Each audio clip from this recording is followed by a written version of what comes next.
Hanno contato in almeno 250 i giovani che hanno lasciato il paese e che l'età media della popolazione in Valle dell'Ansiei è di anni superiore a quella appena oltre il confine con Bolzano.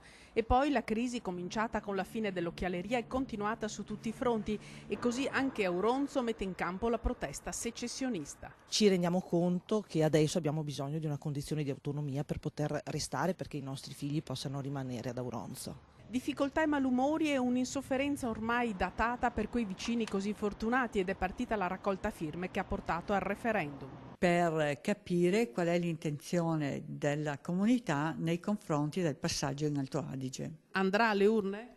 Beh, penso sicuramente di sì e che andrò alle urne. Adesso vediamo quanta gente andrà alle urne. È protesta o è qualcosa di più? È più protesta, più protesta.